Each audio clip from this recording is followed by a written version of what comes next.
আমি তো অনেক আগেই বলেছিলাম ভাঙড়ের মানুষ দৃষ্টান্ত তৈরি করবে, কোনো নটিয়াস ক্রিমিনালকে তারা জিতে পাঠাবে না। 32,088টা লিডে আমি জিতে শিখেছি, ভাঙড়ের মানুষের দোয়া আছে।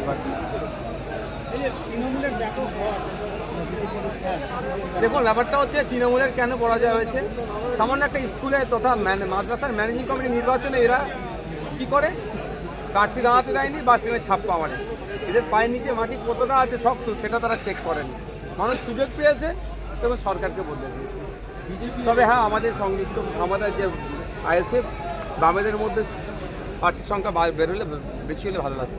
ডবল ডিজিটের কথা বলেছিলেন, আমরা সেই জায়গায় পৌঁছাতে পারিনি, অনেক আশা নিয়ে লড়াইয়ে নেমেছিলাম, মানুষ যতটা চেয়েছিলাম সেই অর্থটা গ্রহণ করে। জয়ের পর ভাঙড়ের বিস্তীর্ণ এলাকা জুড়ে তৃণমূল কর্মীদের বাড়িঘর ভাঙচুর লুটপাট হচ্ছে, কি বলবেন? আমার কাছে এখনো পর্যন্ত ফোন নাই। যদি এরকম ঘটনা ঘটে থাকে আইএসএফে থাকে, আমি এখনই ভাঙড়ে যাচ্ছি। কোনো ধরনের এই ধরনের অরাজকতা করতে দেবো না। কর্মীদেরকে নির্দেশ দেবেন? ভাঙড়ের সাধারণ মানুষের কাছে আমার আবেদন যে হিংসা আমরা জড়াবো না। গতকালকেও আমাদের যখন কর্মীদের নিয়ে মিটিং ছিল তখন একটা কথাই বলেছিলাম, ভাঙড়ে আমরা শান্তি প্রতিষ্ঠা করতে কোনোভাবে অন্যায়কে আমরা প্রশ্রয় দেবো না। শান্তি শৃঙ্খলার সাথে ভাঙড়ের মানুষ বারবার বলেছিলেন সাম্প্রদায়িক শক্তির বিরুদ্ধে আপনার লড়াই চলবে, বিজেপির বিরুদ্ধে আপনার লড়াই চলবে, কি বলবেন? অবশ্যই লড়াই চলবে, যতদিন এই বিজেপি সাম্প্রদায়িকতা করবে তার বিরুদ্ধে লড়াই চলবে, কোনো বন্ধ থাকবে না।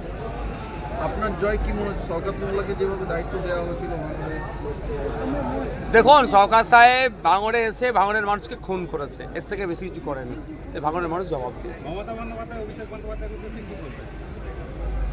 এখন তারা যে জ্বালায় জ্বলছে, এখনই কাঁটা গায়ে আমি নুনের ছিটা ছড়াতে চাই।